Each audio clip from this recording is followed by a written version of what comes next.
नमस्कार. राज्यस्तरीय online webinar मालिकेमध्ये सहभागी झालेल्या सर्व छात्राध्यापक, अध्यापकाचार्य आणि प्राचार्य यांचं मनपूर्वक हार्दिक स्वागत. राज्यस्तरीय ऑनलाईन वेबिनार मालिकेतील आजच्या 111व्या पुष्पाला आपण सुरुवात करीत आहोत. वेबिनारला सहभागी झालेल्या छात्राध्यापकांशी संवाद साधण्यापूर्वी आपण आपल्या वेबिनारची सुरुवात प्रार्थनेने करणार आहोत. तेव्हा आजच्या प्रार्थनेकरिता मी मनीषा वागचौरे मॅडम यांना आमंत्रित करतो. त्यांनी या वेबिनारमध्ये प्रार्थना सादर करावी.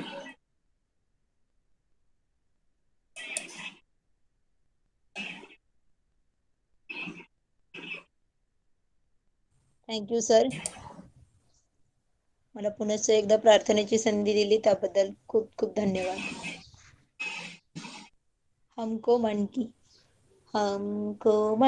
की शक्ति देना, मन विजय करे, दूसरों की जय से पहले खुद को जय करे.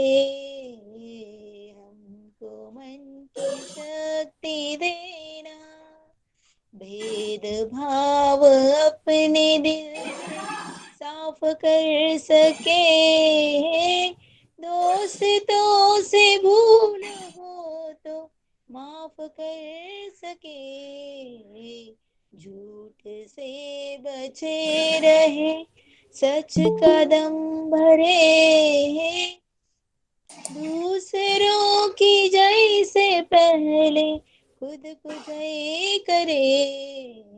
हमको मन की शक्ति देना, मुश्किलें पड़े तो हम पे इतना कर्म कर, साथ दे तो धर्म का, चले तो धर्म पर, खुद पे हौसला रहे, बदी से ना डरे, दूसरों की जय से पहले खुद को जय करे.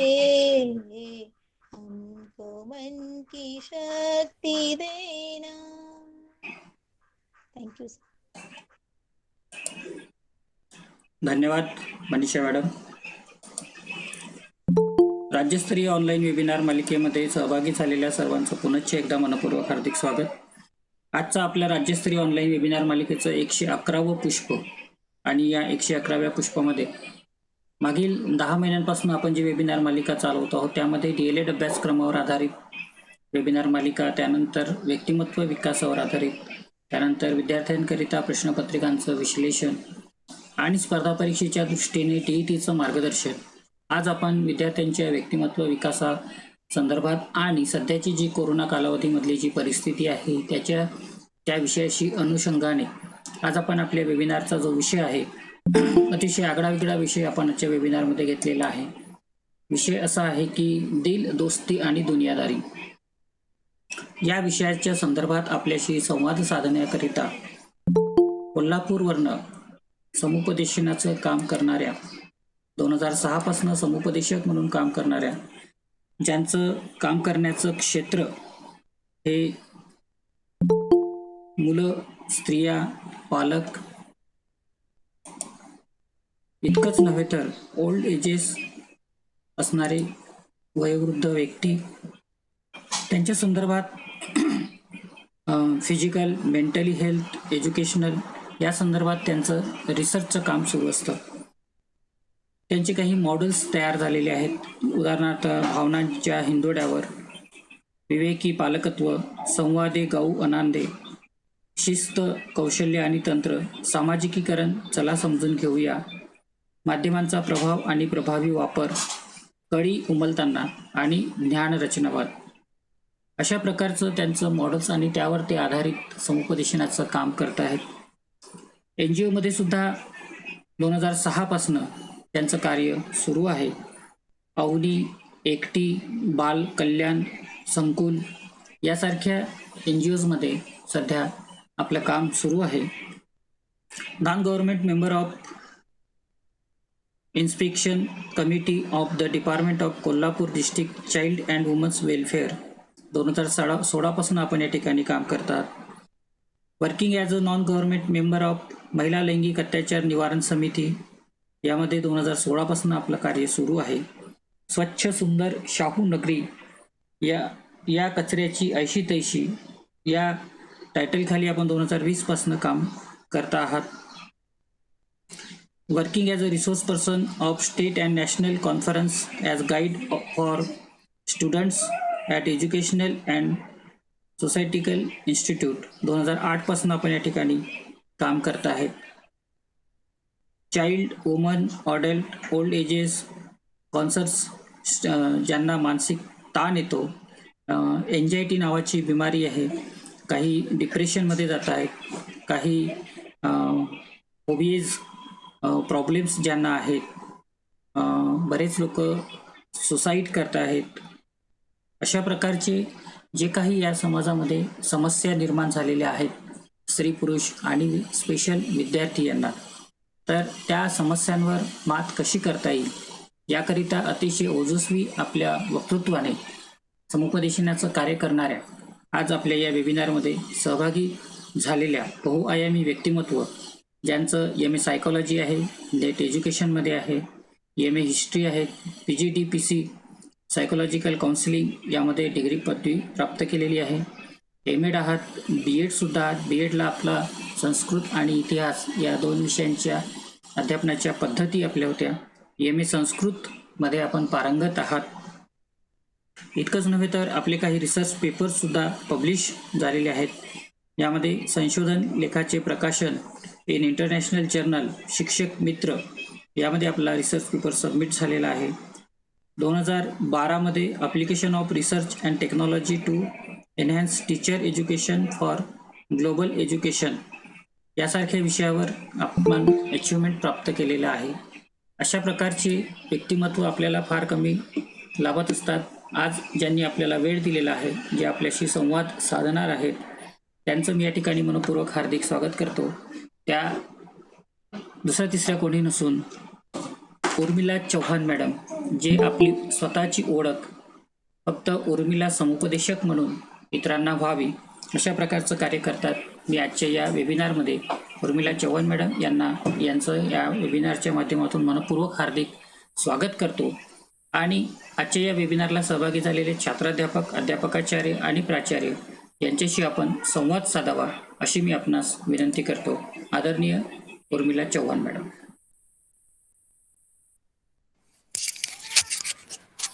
नमस्ते, गुड इव्हिनिंग सगळ्यांना. माझा आवाज क्लिअर आहे सर? हो मॅडम, नमस्कार.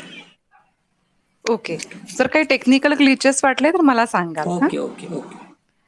तर आज एक खूप छान संधी मिळतेय मला. खूप छान वाटतंय. खूप वर्षांनी अध्यापक होऊ इच्छिणाऱ्या मुलांशी मला संवाद साधायला मिळतोय.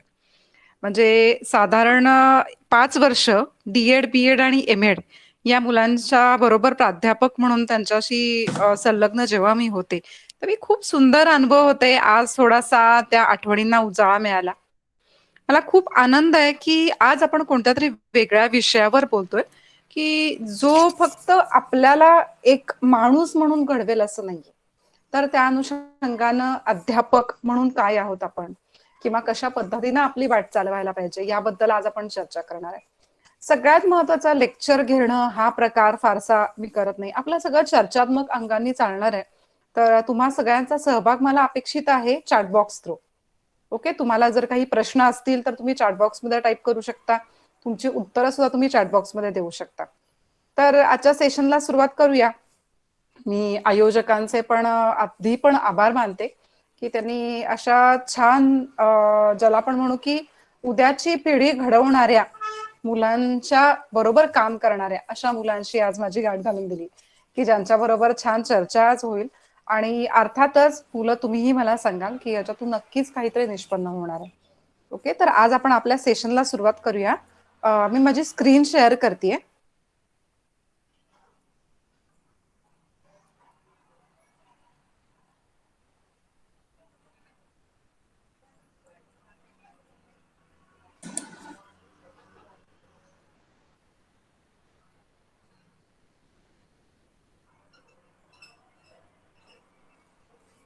ओके, स्क्रीन विजिबल आहे. हो. सगळ्यांना स्क्रीन दिसते? हो मॅडम. ओके. तर स्वागत आणखी एकदा. आपल्या आजचा विषयच आहे दिल दोस्ती दुनियादारी. थोडा वेगळा हटके विषय आहे ना, की ज्याबद्दल खरं तर आपण खूप नेहमी इच्छुक आणि उत्सुक असतो बोलायला. तर चला मग आजच्या सेशनला सुरुवात करूया. ओके, या सगळ्याकडे दिल दोस्ती दुनियादारी, दिल म्हणलं की आधी स्वतःच असं जेव्हा आपण म्हणतो तेव्हा वेलबिंग हा विषय त्याच्यामध्ये येतो. पण नेमकं काय आहे वेलबिंग? आपण म्हणतो ना, हल्ली आपण खूप हा शब्द अगदी कोरोना काळात तर वेलबिंग किंवा वेलबिंगनेस किंवा याबद्दलचा अवेअरनेस याबद्दल खूप पद्धतीनं बोललं जातंय, चर्चा होतीये. पण मग एक्झॅक्टली वेलबिंग म्हणजे काय? तुम्ही इथे बघू शकता. गुड वेलबिंग माइट इन्क्लूड काय, कुठल्या गोष्टींचा याच्यामध्ये समावेश होऊ शकतो? जसं फिलिंग हॅपी ऑर कंटेंट, खूप आनंदी राहणं, खूप माझ्याकडे काहीतरी छान आहे याची जाणीव असणं. त्यानंतर जे काही काम आपण करतोय ते प्रोडक्टिव्हली करणं, फ्रुटफुली करणं असेल.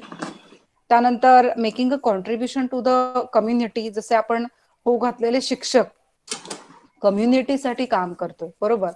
तर यांच्यासाठी कॉन्ट्रीब्यूट करणं, realising on achievements and abilities, आपल्या असणाऱ्या क्षमता, आपली कामगिरी याबद्दलची पूर्ण जाणीव असणं. आणि सध्याच्या काळात जे काही ताणतणाव आहेत आपल्याला येणारे, अर्थात फक्त कोरोना आहे असं आहे त्यामुळे ताण आहे असं नाहीये, आपले एकूणच आयुष्यातले जे काही ताणतणाव आहेत त्यांच्याशी आपल्याला कोपअप करता येणार. त्यांना नेमके ते काय आहेत हे शोधणं आणि त्याच्यापासून आपण रीड ऑफ कसं करायचंय, त्याच्याशी सामना कसा करायचाय, किंवा ताण कुठच्या पद्धतीचा आहे हे कसं बघायचंय आणि त्याच्यावर मात कशी करायची याची स्किल्स डेव्हलप करणं, हे सगळं वेलबिंगच्या अंडर येतं. त्यानंतर तुम्ही म्हणाल की वेलबिंग मध्ये एवढंच आहे का? तर नाही, इमोशनल वेलबिंग हा पण तितकाच महत्वाचा भाग आहे. तर विद्यार्थी मित्रमैत्रिणींनो, आपण आता जे शिकतोय त्यामध्ये सायकोलॉजी विषय सुद्धा आहे. आपल्याला माहितीये आयक्यू, इमोशनल आयक्यू म्हणजे इंटेलेक्च्युअल कोशन, इंटेलिजन्स जे आपण म्हणतो. नॉर्मली आपण ज्याला बुद्धिमत्ता फक्त म्हणतो ती एकच एक नाहीये. गार्डनरनं कशा सांगितल्या त्या बहुविध बुद्धिमत्ता सिद्धांत सगळं आपल्याला माहितीये, ओके. पण त्याच्यामध्ये इमोशनल वेलबिंग हा भागही तितकाच महत्वाचा आहे. इक्यू, इमोशनल कोशन. मग इमोशनल वेलबिंग म्हणजे नेमकं काय? बघा, गुड सेल्फ एस्टीम, आपल्याला आत्मप्रतिष्ठा आपली खूप चांगली असणं, दुसऱ्यांच्या, आपल्या आजूबाजूला जे लोक आहेत त्यांच्यासाठी आनंदी होणं आहे, आपल्या दररोजच्या काही ज्या घटना आहेत, जे आपलं आयुष्य आहे त्यामध्ये खूप उत्साहानं सहभागी होता येणं, मारून मुटकून नाही. म्हणजे चला आता पाठ घ्यायला लागताय ते पण आता ऑनलाईन आहेत का, बापरे हे एवढं पूर्ण करायचंय असं नाही. खूप उत्साहानं आणि आनंदानं भाग घेणं आहे. फिलिंग कंटेन, आपण काहीतरी आहोत आणि खूप छान आहोत, समाधानी आहोत याची जाणीव. फिलिंग कॉन्फिडंट, आत्मविश्वास आपल्या. तर ह्या खूप महत्वाच्या गोष्टी. तुम्ही म्हणाल की अरे ना, तर दिल दोस्ती दुनियादारी असं आहे आणि हे काय आहे मध्येच? तर दिलाच्या संदर्भातला हा सगळा भाग आता आपण बघतोय, कारण त्याच्या पुढचा टप्पा येतो तो म्हणजे दोस्ती. दोस्ती तेव्हा शक्य आहे जेव्हा आपण आपल्याशी दोस्ती करू, बरोबर. नॉर्मली आपण एखाद्या व्यक्तीशी मैत्री करताना खूप वेगळ्या गोष्टी बघतो, बरोबर. स्वभाव कसा आहे, आपलं व्यवस्थित जुळतंय का, चांगली व्यक्ती वाटतेय का उगाच स्वार्थी असं वाटतंय आपल्याला. खूप बाजूंनी आपण त्या व्यक्तीला ऑब्झर्व करत असतो आणि कुठे जाऊन मग आपण मैत्रीकडे जातो. जर मित्रमैत्रिणींनो आपण हे दुसऱ्याच्या बाबतीत करतोय तर मग स्वतःशी ओळख कधी होणार? मैत्री पुढे, बरोबर. त्याच्या आधी आपली आपल्याशी ओळख होणं गरजेचं आहे. आपल्याला आपण कोण आहे हे कळणं गरजेचं आहे. म्हणजे मी तुम्हाला असं अजिबात म्हणत नाहीये स्पिरिच्युअली छान बसा, त्यानंतर योगासनं करा आणि ओ म्हणा म्हणजे तुम्ही कोण आहे हे कळल नाही, मला असं काहीही म्हणायचं नाही. आपली स्वतःशी ओळख होणं, ओके, ही पहिली पायरी आहे. तर आपली आपल्याशी सुद्धा मैत्री होणार आहे. हा प्रवास आपल्याकडून दुसऱ्याकडे जाणारा प्रवास आहे. त्यामुळे दोस्ती या टप्प्यावर येताना थोड्या स्वतःशी संबंधित गोष्टी आपल्याला बघायला पाहिजेत. Self help strategies. नक्की मी काय आहे आणि मला काय छान होता येते याबद्दलची जाणीव. तर अशा काही स्ट्रॅटेजीज आपल्याकडे आहेत. कुठच्या पद्धतीच्या स्ट्रॅटेजीज आहेत ज्या आपण आज थोड्या डिस्कस करणार आहे. दुनियादारी करायच्या आधी आपल्याला थोडीशी स्वतःशी दोस्ती आधी करणं गरजेचं आहे. तर त्याच्यात नेमक्या काय स्ट्रॅटेजीज आहेत बघा, काय आपल्या कार्यनीती असू शकतात. तर पहिला आहे सेल्फ इंट्रॉस्पेक्शन. तर तुम्ही सायकोलॉजीत पण ही टर्म वापरलेली असेल, तुम्हाला याची कल्पना असेल. आत्मपरीक्षण, आत्मनिरीक्षण. त्यानंतर कोपिंग स्ट्रॅटेजीज. आपल्याला जेव्हा वेगवेगळे ताण येतात किंवा कुठच्या गोष्टी नको वाटतात, तर अशा वेळेला कोप अप करण्यासाठी कोणत्या स्ट्रॅटेजीज आपण वापरू शकतो. I am sorry. त्यानंतर irrational self talk to rational self talk. इथे बघा, ज्याला आपण असं म्हणू की अविवेकी विचार. अविवेकी म्हणजे त्याच्यामध्ये नकारात्मक विचार सुद्धा असतात, पण हे सेल्फ टॉक असतं, स्वतःशी नकारात्मक बोलणं, जे अविवेकी आहे. त्याच्यापासून विवेकी अशा बोलण्याकडे प्रवास कसा करायचा, नेमकं हे काय आहे, या संदर्भात आज आपण अधिक जास्त चर्चा करणार आहे. बघा, आता सेल्फ इंट्रॉस्पेक्शन, त्याच्या आधी मी तुम्हाला प्रश्न विचारते. पुढच्या स्लाइडवर जायच्या आधी तुम्ही चॅटबॉक्स मध्ये तुमची उत्तरं टाईप करू शकता. तुम्हाला सेल्फ इंट्रॉस्पेक्शन म्हणजे काय असं वाटतं एक्झॅक्टली? तुम्ही उत्तरं चॅटबॉक्स मध्ये टाईप करू शकता. तुमचं म्हणणं सांगा. मला व्याख्या नको आहे, पुस्तकी व्याख्या पण नको आहेत मला. तुम्हाला काय वाटतं हे मला एक्सपेक्टेड आहे. चॅटबॉक्स मध्ये टाईप करा, मी वाचेन.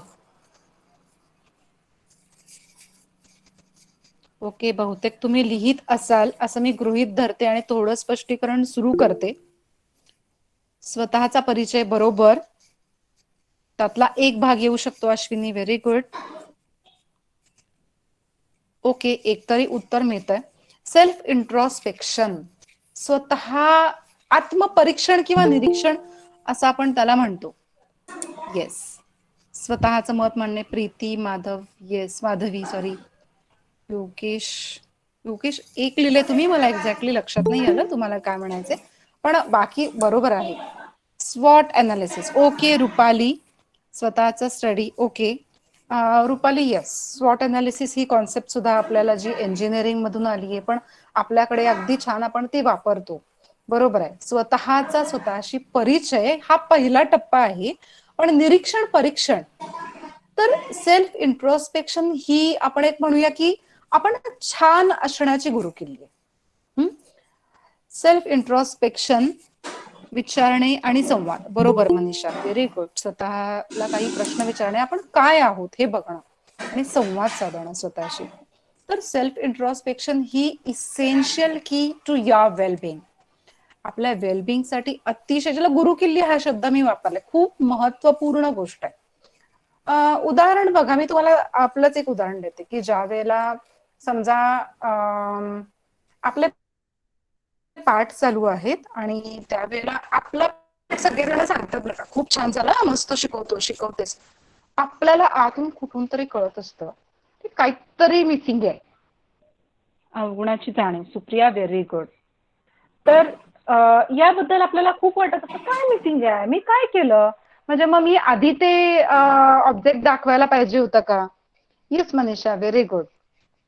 तर आधी दाखवायला पाहिजे होतं का नको, आपली प्रस्तावना करताना आपण हे जास्त करायला पाहिजे होतं का, विषय विवेचनात जास्त झालं का, असे प्रश्न जे आपल्याला पडतात, तर ते काय आहे, सेल्फ इंट्रोस्पेक्शन आहे. आपल्याला माहिती असतं अजून मी छान करू शकतो, माझं इथे चुकलं, कोणाला लक्षात नाही आलं, पण माझं मला लक्षात आलं. थोडक्यात आपण इत्यंभूत आढावा स्वतःच्या कृतीचा, त्यानंतर आपल्या स्वतःच्या भावनांचा, स्वची जाणीव. निलिमा, व्हेरी गुड, बरोबर, सेल्फ अवेअरनेस. तर ह्या सगळ्या गोष्टी जेव्हा आपण विचारात घेतो, ती खरंच खूप यशाची गुरुकिल्ली आहे. It's about taking a step back and reflecting on या लाईफ बिहेवियर्स अँड बिलीफ्स. थोडक्यात काय सेल्फ इंट्रोस्पेक्शन म्हणजे, तर एक पाऊल मागे येणं आणि शांतपणे आपल्या आयुष्याबद्दल, आपल्या वागण्याबद्दल, आपल्या विचारांबद्दल, आपली मूल्य, नीती, श्रद्धा, जे म्हणून काय आहे त्या सगळ्याबद्दल एक आढावा घेणं आपण याला आणखी एक शब्द वापरतो बघा, सिंहावलोकन.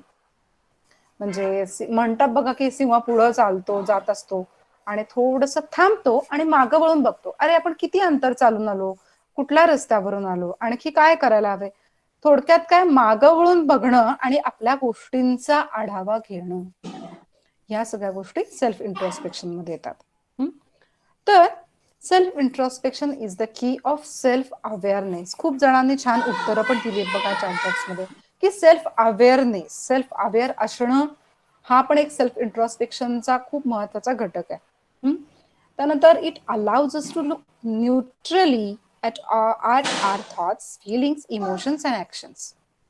आपल्या स्वतःच्या भावना, म्हणजे मला नेमकं काय वाटतंय, माझे विचार काय आहेत, मी काय विचार करतोय किंवा करतेय, त्यानंतर माझ्या कृती काय आहेत, या सगळ्यांचा एक तटस्थपणे विचार करायची संधी मिळते सेल्फ इंट्रोस्पेक्शन मध्ये. उदाहरणार्थ, मी माझ्या मित्राशी बोलताना आज असं बोललो, तुझं तू बघ रे, मला कशाला मध्ये घेतोस, तुझं तू बघ जा. मग नंतर आपल्याला जाणवतं, अरे हे काही माझं चुकलं का, माझं शब्दप्रयोग चुकले, मी हे असं बोलायला नको होतं, पण मला राग होता. ओके, राग असणं हे वाईट नाहीये, पण मग त्याचा मी कशा पद्धतीने व्यक्त करायला हवं होतं. बघा, आपण आपल्या कृतीचा, आपल्या भावनांचा, आपण काय विचार करतो, या सगळ्या गोष्टींचा एक तटस्थपणे जेव्हा अभ्यास करतो, ते आहे self introspection. Through this practice, we are able to look at ourselves with interest and curiosity. मी नेहमी म्हणते बघा, की आतून बाहेरचा प्रवास खूप सोपा आहे. म्हणजे आता तुम्ही आज भेटताय उर्मिलाला, तर ती कशी आहे, काय आहे, ऑब्झर्व करणं, आवाज ऐकणं सोपं आहे. त्या व्यक्तीशी ओळख करून घेणं पण सोपं आहे. पण जेव्हा आपण आपल्याशी संवाद साधायला लागतो, आपल्यात काय आहे काय नाही ह्या गोष्टी बघायला लागतो, तेव्हा थोडं कठीण वाटतं. पण मित्रमैत्रिणींनो, हा प्रवास खूप भारी आहे, खूप सुंदर आहे, खूप इंटरेस्टिंग आहे. त्यानंतर आपण ज्याला म्हणू की एक क्युरिओसिटी तयार होते, अरे हो, हे असं मी नेहमी करते, पण नाही, यावेळेला मी माझ्यात बदल केलाय, मी असं पटकन नाही बोलले, वाव, मी मस्त करते. थोडक्यात सेल्फ इंट्रोस्पेक्शन ही अशी एक प्रॅक्टिस आहे ज्यामुळं ही खूप क्युरिओसिटी तयार करते, ज्यामुळे आपण इंटरेस्ट व्यक्त करतो त्या गोष्टीमध्ये. बघा, पण जे कोणी रिफ्लेक्ट करत नाहीत, म्हणजे आत्मपरीक्षण, आत्मनिरीक्षण करत नाहीत, त्या गोष्टीमुळे काय होतं बघा, सगळ्यात पहिली गोष्ट आहे ते म्हणजे खूप मोठा ताण तयार होतो. इथे कडून पोटावर ओझं लादलं गेलंय, हा ताण इतर कोणी नाही देत आपल्याला, आपणच आपल्याला हा ताण घेतो. ओके, स्ट्रेस बिल्ड्स अप, हा ताण येतो. त्यानंतर आपण दुःखी राहायला लागतो, आपल्यालाही कळत नाही मी का दुःखी आहे, यार सगळं छान आहे, मी का दुःखी दुःखी वाटायला लागलोय. त्यानंतर आपण फ्रस्ट्रेट होतो, इझिली फ्रस्ट्रेट होतो. छोटीशी गोष्ट झालीये, आपण लगेच फ्रस्ट्रेट होतो. म्हणजे मोठ्या गोष्टी जेव्हा होतात तेव्हा काही काळासाठी फ्रस्ट्रेट होणं कम्प्लिटली नॉर्मल. ओके, नंतर आपण त्याच्याशी कोप अप करतो. पण अगदी छोट्या छोट्या गोष्टी असतात, कुणी दुर्लक्ष केलंय असं वाटणं, तर जेव्हा रिफ्लेक्ट नाही करत, आत्मपरीक्षण नाही करत, तेव्हा हे होतं, अतिशय थकवा जाणवतो आपल्याला आणि वाटतं, अरे मी काय फार नाही करत आहे, तरी मला एवढा थकवा काय येतोय, एक्झॅक्टली काय कारण आहे. त्यानंतर often we crash and burnout. आपल्याला बर्नआउट टीचर ही कॉन्सेप्ट तर माहितीये, आपण पहिल्या पेपरमध्ये ही शिकतो. जळालेले शिक्षक म्हणतो का आपण, नाही, तेच टिपिकल फारसं पठडीच्या बाहेर जाऊन विचार न करणारे, तशा लहान पद्धतीची मुलासारखे व्यक्ती प्रश्न आपण व्हायला विचारतात. लागतो. म्हणजे मी आणि माझं तेवढंच खरं आहे, त्या लहान परिघाच्या मुलांसारखे बाहेर प्रश्न आपण विचारू जात नका. नाही. आणि त्यामुळे हे सगळं व्हायला लागतं, आपलं दुःखी होणं, ताण येणं, फ्रस्ट्रेट होणं, लहान थकल्यासारखं मुलांसारखे वाटणं. प्रश्न विचारू म्हणून नका. मित्रमैत्रिणींनो, रिफ्लेक्ट व्हायची खूप गरज आहे. रिफ्लेक्ट होणं, थोडक्यात आत्मपरीक्षण, आत्मनिरीक्षण करणं. बघा, एक छोटस आपण एक्सरसाइज लहान करूया. मुलांसारखे प्रश्न तर मला विचारू नका. सगळ्यांचा सहभाग अपेक्षित आहे. तुम्हाला मी कोणालाही कंपल्शन नाही करणार आहे याबद्दल की तुम्ही इथेच उत्तर द्या किंवा काय, पण ही ऍक्टिव्हिटी आता तुम्ही माझ्यासोबत करणार आहे. तुमच्या समोर नोटपॅड, पेन असेलच. आपल्याला काय करायचंय बघा, आपण रेटिंग स्केल शिकलेलो आहे इव्हॅल्युएशन पेपरमध्ये. त्याच्यात आपण हे शिकलेलो आहे, रेटिंग करायचंय आपल्याला. आपल्याला ह्याला गुण द्यायचे. म्हणजे नेमकं काय, तर कुटुंब, मित्रमैत्रिणी, आपलं प्रेम, मौज मजा, त्यानंतर पैसा, आर्थिक गोष्टी आणि करिअर, ह्या ज्या हे टॉपिक्स इथे तुम्हाला दिलेले दिसतात, ह्या गोष्टींना आपण किती समाधान व्यक्त करतोय, किती समाधानी आहे, हे इथं रेटिंग द्यायचंय. पण मग ते कसं आहे, जेव्हा तुम्ही एक असं रेटिंग देताय फॅमिलीला, तेव्हा मी अजिबात समाधानी नाहीये, मी अतिशय दुःखी किंवा मला अजिबात याबद्दल समाधानच नाहीये असं जेव्हा म्हणाल, तेव्हा एक असेल एक्स्ट्रीमली फुलफिल्ड, नाही मी खूप खूप खूप समाधानी आहे, एकदम जास्त, तेव्हा तुम्ही 5 रेटिंग देऊ शकता. शक्यतो 3 रेटिंग द्यायचं टाळा. 1, 2 किंवा 4 आणि 5. 3 देणं म्हणजे ठीक आहे सतत बरं ही श्रेणी आपण देणार नाहीये. ओके, तर तुमच्या समोर नोटपॅड आहे आणि तुम्ही ते काम सुरू केलेलं आहे. सगळेजण रेटिंग देताय. ओके, बघा कुटुंबाला किती देताय. फॉर एक्झाम्पल मी पहिलं उदाहरण तुम्हाला सांगते. समजा मी फॅमिलीला 2 रेटिंग देतेय, म्हणजे नुसतंच तेवढी समाधानी नाही असं मी म्हणतेय. त्याच्या पुढे नोट हा कॉलम आहे, त्याच्यात मी लिहितेय की मी घरातल्या व्यक्तींपासून खूप लांब राहते, सो आय फील होमसिक, मला खूप एकटं वाटतं, यामुळे असू शकेल. हा, जे काही तुम्ही रेटिंग देताय ते तसं का देताय याची एक छोटीशी नोट 1, 2 किंवा 3 शब्दामध्ये पुढच्या कॉलम मध्ये लिहायची. ओके, मला वाटतंय तुम्ही हे काम करताय. तुमचं काम झालं असेल तर मला तुम्ही चॅटबॉक्स मध्ये थंब दाखवा, म्हणजे मला कळेल. खरं तर मला तुमचा सहभाग खूप जास्त आणि छान अपेक्षित आहे, कारण तुम्ही संख्येनं सुद्धा 36-37 आहात विद्यार्थी. Okay Swati, very good. Okay, अजून 1 मिनिट देऊया आपण, म्हणजे तुम्ही हे काम पूर्ण कराल. आपण स्वतःला विचारतो. येस प्रगती, व्हेरी गुड. स्वतःला याबद्दल इंट्रॉस्पेक्ट करतो, या सगळ्या पॉइंट्सवर आपण इंट्रॉस्पेक्ट करतोय, मी किती फुलफिल्ड आहे. ओके प्रतीक्षा, अश्विनी, व्हेरी गुड, सुपर. तुम्हाला एक जाणवलं असेल बघा, जेव्हा आपण हे करायला घेतो, काय आहे अरे हे, असं वाटतं आपल्याला हे काय आहे, म्हणजे आपण कधी विचारच केला नव्हता. आपल्या कुटुंबाबद्दल पण fulfilment. Yes Vaishnavi, Archana, Kalyani, Yogesh. Okay, I guess सगळ्यांचं बहुतेक झालेलं असेल. तर येस माधवी, व्हेरी गुड. तर येस मनीषा, याबद्दल कुणाला काही व्यक्त करायचंय का? तर ती व्यक्ती अनम्यूट करू शकते आणि बोलू शकते. कोणाला काही बोलायचं या ऍक्टिव्हिटी बद्दल? मी तुम्हाला काही विचारणार नाहीये, तुम्ही हे का दिलं, ते का दिलं.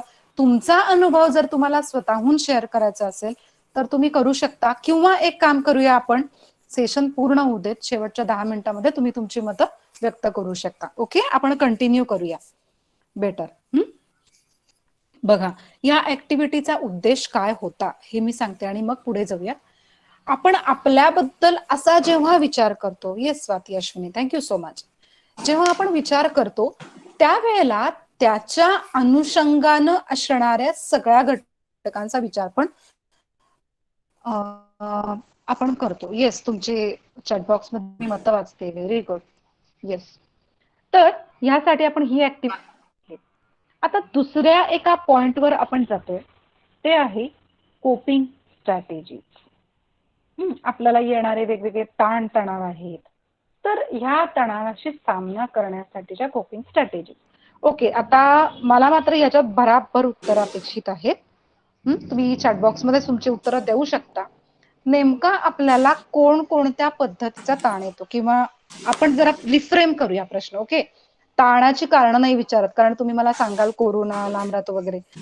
ताण आल्यावर नेमक्या कोणत्या स्ट्रॅटेजी तुम्ही वापरता, नेमके काय उपाय करता जेव्हा तुम्हाला ताण येतो?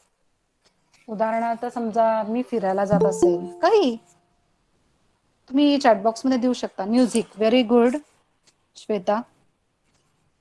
ओके, बराबर उत्तर टाइप करा. Manisha, yes music.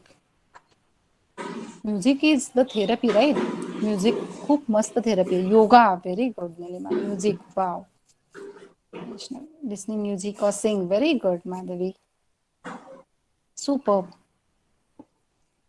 काही वाचायचं, ओके, व्हेरी गुड.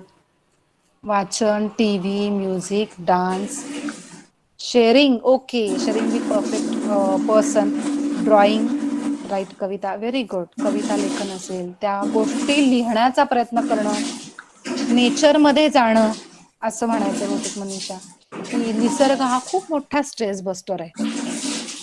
पण ह्या सगळ्या तुम्ही कोपिंग स्ट्रॅटेजीज ज्या सांगितल्या, ह्या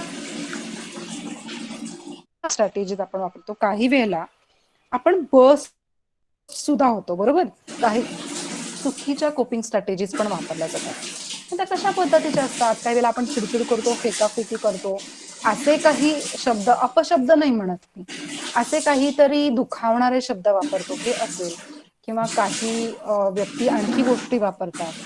yes Kalyani, I got you. Music and sharing, very good. तर ह्या कोणत्या पद्धतीच्या नेमक्या स्ट्रॅटेजीज असू शकतात? मेन आहेत दोन, अनहेल्दी आणि हेल्दी. काही अशा कोपिंग स्ट्रॅटेजीज आहेत की ज्या अनहेल्दी आहेत, ओके, ज्या आपल्यासाठी योग्य नाहीत. कोणत्या पद्धतीच्या आहेत? जसं बघा, drug or alcohol use. Okay, आपल्यातले आपण विद्यार्थी आहोत, आपण नाही करत त्याची मला खात्री आहे. आपण चुकून त्या वळणाकडे जर जाणार असू तर वेळीच आपल्याला थांबवणं गरजेचं आहे. ओके, कारण ही अनहेल्दी कोपिंग स्ट्रॅटेजी आहे. किंवा ओव्हर इटिंग. काही वेळेला आपण खूप जास्त खायला सुरुवात करतो, खूप जास्त खातो आपण, ओव्हर इटिंग. एक लक्षात घ्या की जर आपण आपल्याला नाही थांबवू शकत आहे, आपण नॉर्मली 2 पोळ्या 2 चपाती खातो, 3 खातो, समजा काही काही व्यक्ती अशाही असतात की ज्या खूप खातात, म्हणजे 8, 10, 12 चपाती जर तुम्ही एकावेळी खाताय, समजा जर असं होत आहे तर आपल्याला क्लिनिकल असिस्टन्सची गरज आहे. आपल्याला खूप स्ट्रेस जो आलाय, तो ताण क्लिनिकल असू शकतो. आपल्याला बिनधास्त कुठच्याही पद्धतीनं न लाजता काउन्सिलरला भेटून किंवा सायकियाट्रिस्टला भेटणं गरजेचं आहे. त्याच्यात काहीही गैर नाहीये. ओके, तर ओव्हर इटिंग कधी कधी अगदीच नेहमी क्लिनिकल असतं असं नाही. कधी कधी आपण बघा टीव्ही समोर बसतो आपला स्ट्रेस घालवायला, काहीतरी बघत बसू आणि जे दिसेल ते खात राहतो. ओव्हर इटिंग ही अनहेल्दी कोपिंग स्ट्रॅटेजी आहे. त्यानंतर प्रोक्रॅस्टिनेशन. प्रोक्रॅस्टिनेशन शब्द ऐकला असेल तुम्ही, ज्याला आपण म्हणतो कामात चाल ढकल. चला, हे पाठ टाचणं काढायचे आहेत, बरोबर आहे, पण ठीक आहे ना, ते आपण थोड्या दिवसांनी काढूया. अजून आठवडा म्हणलेत ना आपल्याला, ठीक आहे, उद्या काढूया. उद्या वाटते अरे नको, अजून उद्या करूया ना. तो उद्या कधी उजाडत नाही, आदल्या दिवशी आपल्याला जाग येते आणि आपण काय करतो, भयंकर घाबरतो, काय करायचं आता. तर हे झालं प्रोक्रॅस्टिनेशन, कामामध्ये चाल ढकल. यासाठी खूप डेप्थ मध्ये प्लॅनिंग करणं गरजेचं आहे. सरळ कॅलेंडरवर जर्नलिंग करणं गरजेचं आहे, स्केड्युलिंग आपलं करणं. तर प्रोक्रॅस्टिनेशन ही पण एक चुकीची स्ट्रॅटेजी आहे. Sleeping too much or too little. खूप झोपणं किंवा खूप कमी झोपणं. आपण काही वेळेला इतकं झोपतो, खूप ताण आला असेल तर नुसतं झोपा काढतो, किंवा खूप कमी झोपतो, झोपच येत नाही म्हणतो आणि अजिबात झोपत नाही, एखादा तास झोपणं. मेंदूला खरोखर झोपेची गरज आहे, तेव्हाच मेंदूला पण विश्रांती मिळते. त्यामुळे पुरेशी झोप आहे का, जास्त पण नाही आणि अपुरी पण नाही, या गोष्टींचा विचार करणं गरजेचं आहे. सोशल विड्रॉल हा खूप महत्वाचा भाग आहे बघा, सोशल विड्रॉल. कारण ह्याच्यात एक गोष्ट तुम्हाला नक्की मला सांगायला आवडेल, काही वेळेला खूप ताण आल्यावर आपण एकदम पूर्ण समाजातल्या सगळ्या घटकांशी नातेसंबंध तोडतो. नाही, मला कोणाशी बोलायचं नाही, मी फोन बंद ठेवे, मला कोणाशी बोलायचं नाही आता, किंवा चॅटिंग पण नाही, कोणी बोलवायला ते तर एकतर आपण असं प्रिटेंड करतो की बरं नाही, किंवा मी झोपलोय, किंवा मला बरं म्हणजे नाही यायचंय, काहीतरी वेगळं कारण सांगतो, पण आपण जात नाही. सोशल विड्रॉल हे अजिबात चांगलं नाहीये स्ट्रेसच्या दृष्टीनं. ओके, त्यानंतर आहे सेल्फ हार्म, स्वतःला इजा पोहोचवणं. अग्रेशन, खूप अग्रेसिव्ह होणं, म्हणजे आपण मुठी वळतो, अंगावर धावून जातो. ह्या पण ज्या कोपिंग स्ट्रॅटेजीज आहेत त्या अनहेल्दी कोपिंग स्ट्रॅटेजीज आहेत. ओके, मग हेल्दी काय आहे? एक्सरसाइज, इट्स सुपर रिअली, की एक्सरसाइज करणं आहे. त्यानंतर टॉकिंग अबाउट युअर प्रॉब्लेम, खूप मोठी खूप महत्वाची गोष्ट आहे की आपल्या समस्येबद्दल बोलणं. पण इथे खूप महत्वाची गोष्ट लक्षात घ्या की आपल्याला योग्य व्यक्तीशी बोलायचंय. योग्य व्यक्ती म्हणजे कोण, याची क्रायटेरिया अर्थातच तुमची असणार आहे. ती व्यक्ती जी तुम्हाला व्यवस्थित सल्ला देईल, ओके, जी व्यक्ती खूप तटस्थपणे तुम्हाला सांगेल, तुमच्या भल्याचा विचार करेल ना, की मैत्री खातर करतोय तर करू देत ना, चूक करतोय तू करले का, मी आहे तुझ्या बरोबर, हे म्हणणारा मित्र आपला खरा मित्र नाहीये. आपले गुरुवर्य आहेत, ओके, गुरुवर्यांशी तुम्ही या गोष्टी बोलू शकता. आपले अध्यापक असतात. फक्त आपल्याला हे विचारात घ्यायला हवे की ती व्यक्ती योग्य आहे का, आपली माहिती कॉन्फिडेन्शियल राहील का, कोणाला बाकी सांगितली जाणार नाही ना, या गोष्टींची काळजी घेणं. पण दुसऱ्याशी शेअर केल्यामुळं आपला ताण खूप पद्धतीनं कमी येऊ शकतो. त्यानंतर हेल्दी इटिंग. आपल्याला डाएट हा भाग किती महत्वाचा आहे हे मी नव्यानं सांगायची गरज नाही. आपण मुलांना पण आपल्या सांगतो, बरोबर, आपल्या शाळेतल्या मुलांशी पण आपण बोलताना या विषयावर बोलतोय, त्यामुळे याबद्दल मी अधिक बोलणार नाहीये. पण आपलं खाणं हेल्दी आहे का हे बघणं गरजेचं आहे. कारण बऱ्यापैकी कसं होतं, शासकीय अध्यापक विद्यालयामध्ये राहणारी मुलं किंवा बाहेर तुम्ही जे आता शिकताय, काही वेळेला आपण आपलं गाव सोडून किंवा आपली वाडी वस्ती सोडून इकडे शिकायला आलेलो असतो. अशा वेळेला आपल्याला आपल्या खाण्यापिण्याकडे लक्ष देणं तेवढंच गरजेचं आहे. आपल्याला मेस आवडत नाही म्हणतो आपण, म्हणून डबा तसाच टाकून देतो पण खात नाही. आपले मार्ग आपल्यालाच काढायला हवेत, ह्याबद्दल तुम्ही विचार करणं गरजेचं आहे. ह्या गोष्टींनी सुद्धा ताण तयार होऊ शकतो खाणं पिणं व्यवस्थित नसेल तर. So check your diet.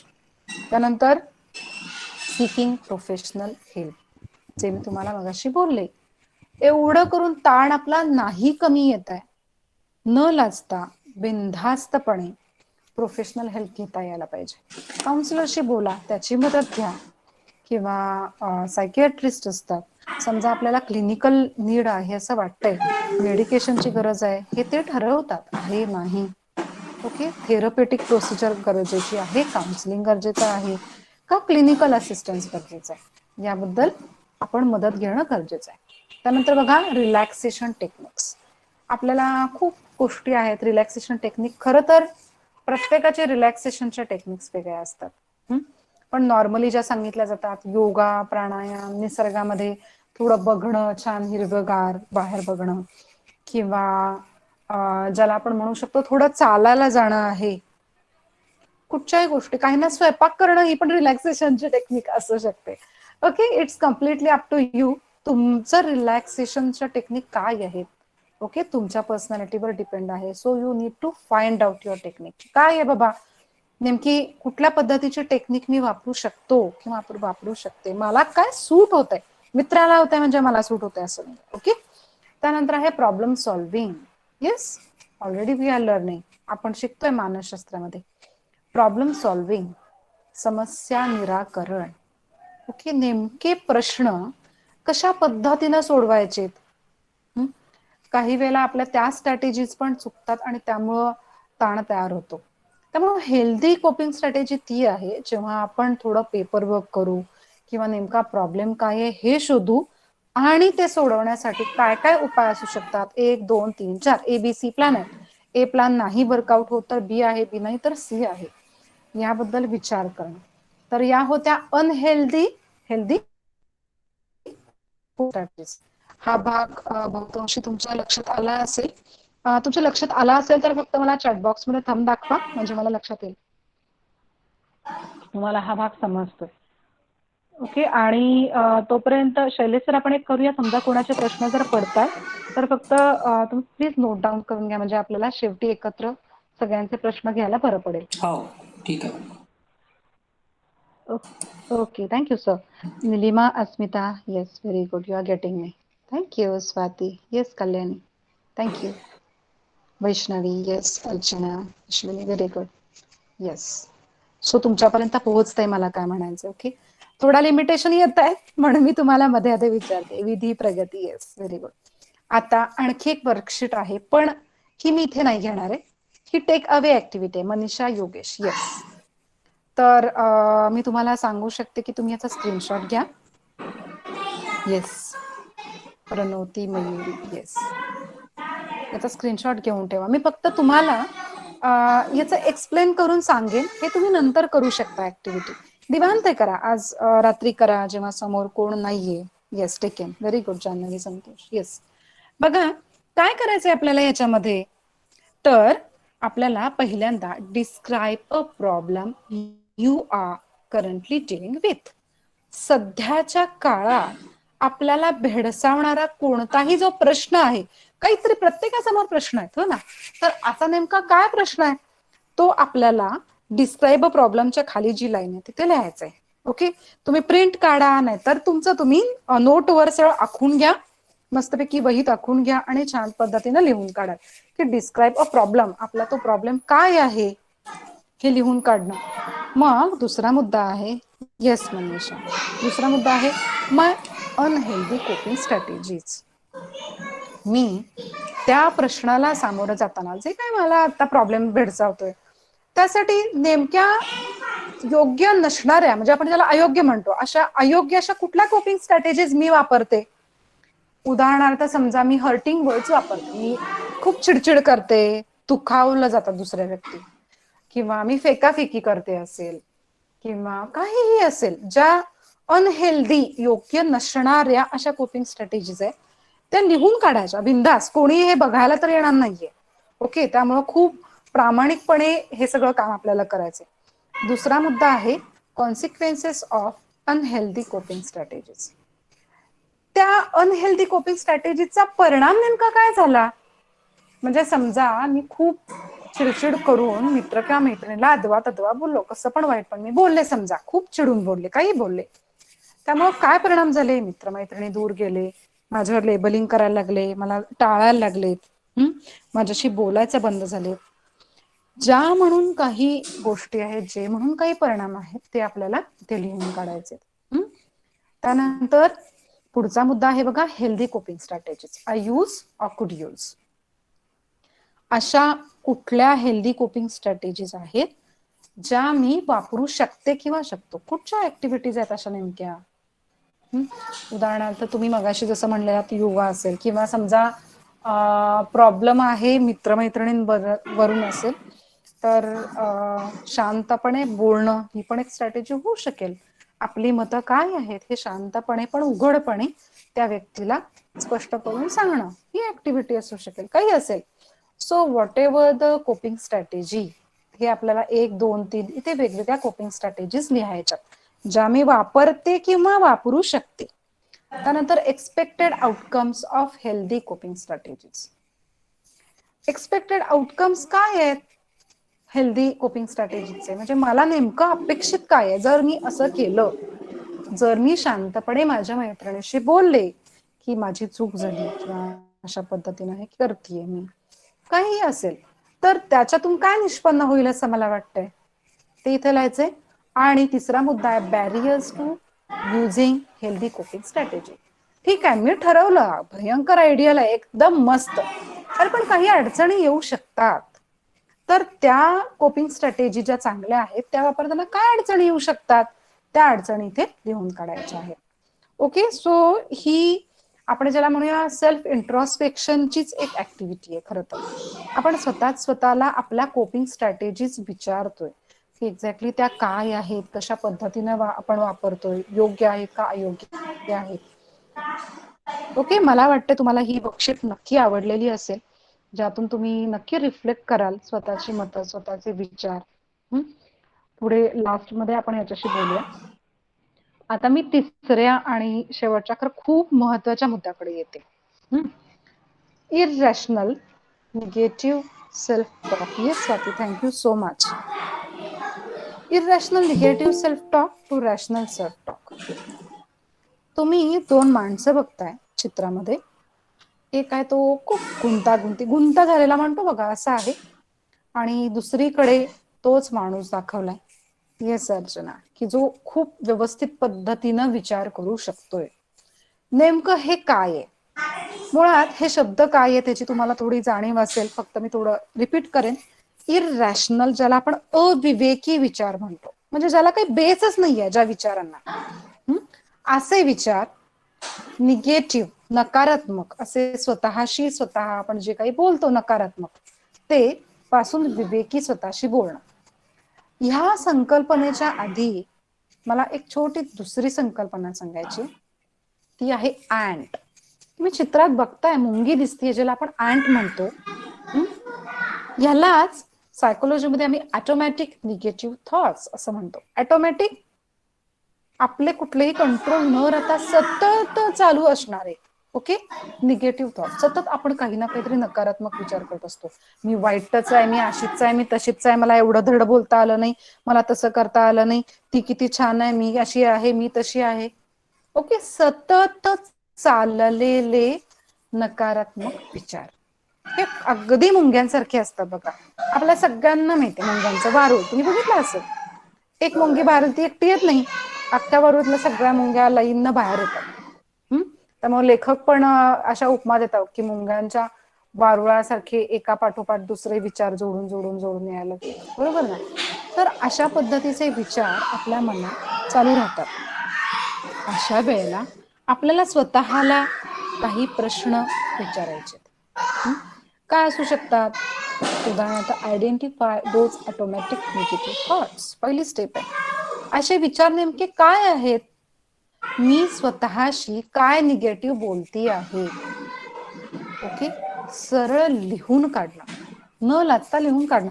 थोडीच का आपण कोणाला दाखवणार आहे, हा काय प्रोजेक्ट नाहीये, पण याच्यातून स्वतःत अवाढव्य बदल होणार आहेत हे नक्की आहे. स्वतःच्या अशा गोष्टी शोधणं ओके, आणि नंतर स्वतःला विचारणं, येस कल्याणी, स्वतः काय विचारणं की इज दिस थॉट हेल्पफुल? मी असे जे काही विचार करतेय खरंच हे योग्य आहेत का? मला मदत होतीये का यानं? हे सोडून दुसरे अजून काय मार्ग आहेत का? हा जो विचार करते याला दुसरा विचार मी काय जोडू शकते? माझ्याकडे मी असं स्वतःला म्हणते मी वाईटच आहे, माझ्याकडे काय पुरावा आहे मी वाईट आहे याचा? स्वतःला विचारायला हवंय. How would someone else say this? Okay, दुसऱ्यांना याबद्दल काय वाटतंय? त्यानंतर what advice would I give someone else? समजा जर दुसरी व्यक्ती म्हणते की मी वाईटच आहे, तर मी त्या व्यक्तीशी काय बोलेन? त्या व्यक्तीला मी काय सांगेन? मी त्या व्यक्तीला सल्ला काय देईन? ही जी मी काय बोलते माझ्याबद्दल की मी वाईटच आहे, समजा अशा पद्धतीचे विचार, ही फॅक्ट आहे, हे वास्तव आहे का माझं मत आहे? Is this fact or opinion? हा विचार करणं पण गरजेचं आहे. आणि come up with more realistic and optimistic thoughts. या सगळ्यानंतर महत्वाची गोष्ट आहे की अतिशय वास्तववादी आणि आशावादी अशा विचारांना आपण त्यावेळेला पुढे घ्यायचं, असे विचार आपण करायला सुरुवात करायची. ओके, तर हे आयन्स जे आहेत, हे आयन्स तर कळले, पण आता मग निगेटिव्ह थॉट्स कशा पद्धतीचे असतात? एक उदाहरण मी तुम्हाला इथे देते. आता हे उदाहरण तुम्हाला अगदीच पटेल, कारण तुम्ही आयटीच्या पेपरला किंवा पेपर म्हणजे आयटी विषयाच्या लेक्चर्समध्ये किंवा इतर विषयांमध्ये सुद्धा खूप काही प्रेझेंटेशन्स करत असतात. ग्रुप प्रेझेंटेशन असतं, आपल्याला काही पार्ट्स दिलेले असतात त्यातले, आणि आपण त्याबद्दल बोलत असतो. तर आपण असा विचार करतो बघा, I made a mistake during my presentation, I am such an idiot, people probably think I am incompetent.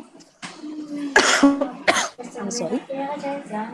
बघा, आपण असं म्हणतो की माझी खूप मोठी चूक झाली प्रेझेंटेशन करताना, काय मी मूर्ख आहे, खरोखर माझ्यासारखी मूर्ख व्यक्ती मीच.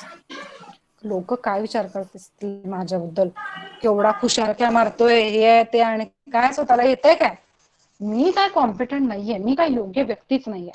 हा विचार आपण करतो जेव्हा आपल्याकडून प्रेझेंटेशन मध्ये एखादी चूक होते. बघा, such kind of negative thoughts will give rise to chain of negative thoughts.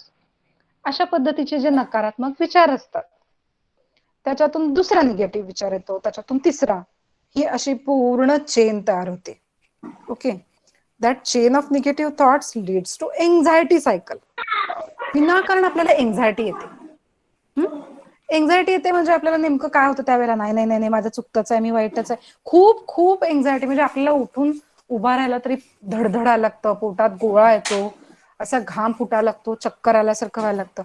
तुम्ही कोणी ना कोणीतरी या अनुभवात नक्की केलेले असाल, जेव्हा आपल्याला पहिला पाठ लागतो किंवा आपण अगदी सुरुवातीला काही तयारी करत असतो, त्यावेळेला सुद्धा आपल्याला हे जाणवतं, अरे काय आहे. आपण कौशल्यांच्या बद्दल सुद्धा जेव्हा वेगवेगळ्या कौशल्यावर प्रॅक्टिस करत असतो, प्रस्तावना कौशल्य घेतलंय, उदाहरणे दाखल्यांचा वापर घेतलाय, त्यावेळेला सुद्धा आपल्याला अरे नाही माझं चुकलं, आता काय होणार, सगळे माझ्याकडेच बघतात. एन्झायटी येते एका चुकीमुळे. इन्स्टेड हे करण्याच्या ऐवजी वी कुड look at more rational ways of solving the problems. असे कोणते विवेकी विचार असू शकतात आपला प्रश्न मिटवण्यासाठी, याचा विचार करणं गरजेचं आहे. म्हणजे काय बघा इकडे, lots of people make mistakes. I doubt anyone even noticed. It didn't take away from the overall message and I'll do better next time. खूप लोक चुका करतात. माणूस चुका म्हणतात ना, प्रमादशील असतो वगैरे, बरोबर ना. तर खूप लोक चुका करतात, त्याच्यात काय आहे, हो मी जाणीवपूर्वक नाही केली चूक, माझ्याकडून चूक झाली, पण खरंच मला तर डाऊटच आहे माझी चूक कोणाला कळली पण नसेल खरं तर. बघा आपण आपले प्लॅन केलेले असतात बरं का, म्हणजे लेसन घ्यायला जेव्हा आपण जातो तेव्हा सुद्धा, किंवा कुठलंही कौशल्याचं अध्यापन चालू असताना सुद्धा, पहिल्यांदा हे बोलेन, दुसऱ्यांदा हे, दुसरं पहिल्यांदा बोलतो, पहिलं दुसऱ्यांदा, आणि आपण गोंधळून जातो, अरे बापरे. खरं तर हे कोणाला लक्षात पण आलेलं नसतं. I doubt anyone even noticed, कोणाला कळलेलं पण नसेल. ओके, यामुळं असं काय ठरणार नाही की मी कुछ कमी आहे, मी बिनकामाचे आहे, असं तर नाही होत आहे या गोष्टीनं. ओके, आणि नक्की पुढच्या वेळी मी खूप छान पद्धतीनं अधिक प्रयत्न करेन. ह्याला म्हणायचं काउंटरिंग निगेटिव्ह थॉट्स. एन्काउंटर करून टाकायचं. नकारात्मक विचार येतोय, त्याचा एन्काउंटर कसा करायचा, खूप सोपा आहे. या मार्गाने आपल्याला त्या ठिकाणी विवेकी विचार वापरायचे. Just a second. त्या ठिकाणी आपल्याला विवेकी विचार वापरायचे आहेत. हा झाला भाग 1. त्यानंतर जस्ट अ सेकंड, या पद्धतीची खूप उदाहरणं आपल्या बघण्यात पण आहेत बघा. म्हणजे तुम्ही आता दररोज विचार करताना आणखी एक उदाहरण मी तुम्हाला सांगते. ह्याच्यावर मात्र मला तुमच्याकडून थोडी उत्तरं अपेक्षित आहेत.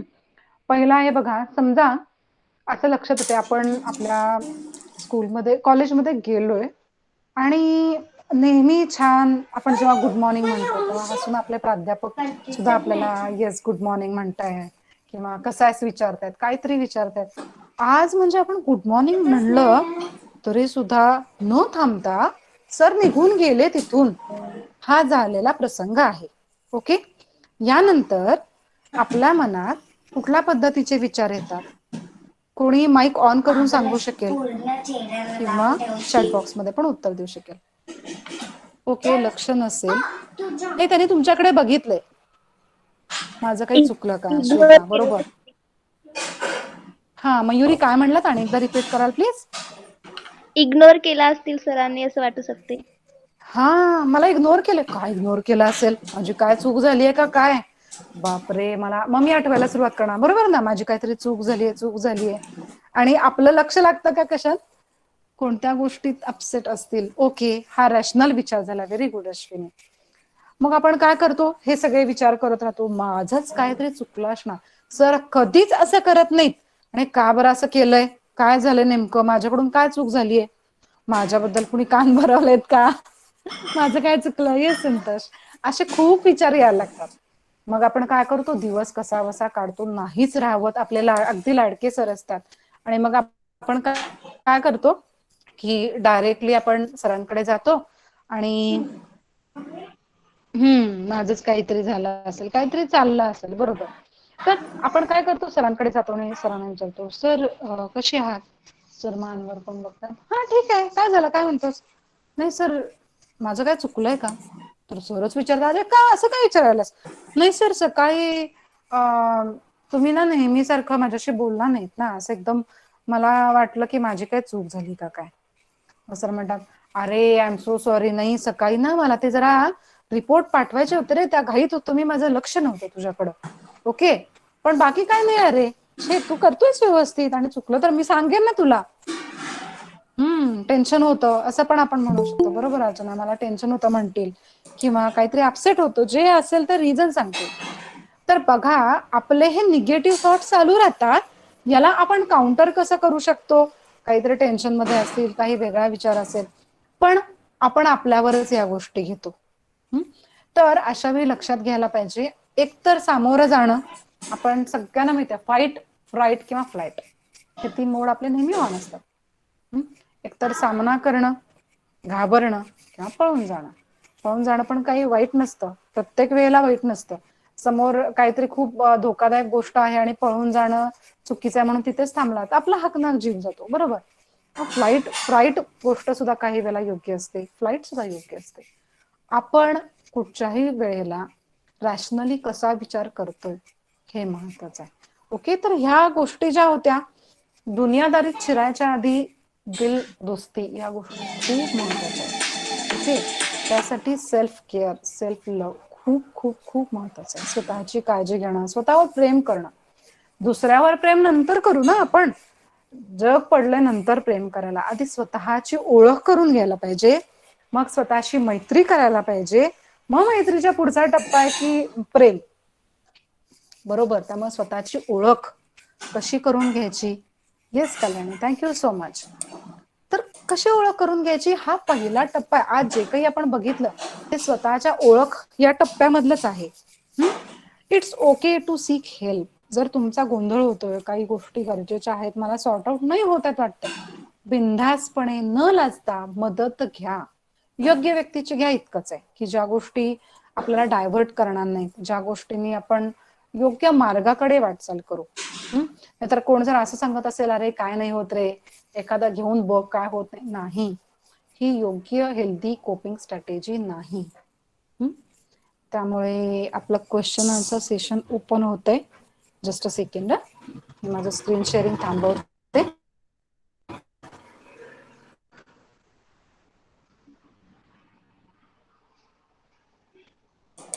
Just a second.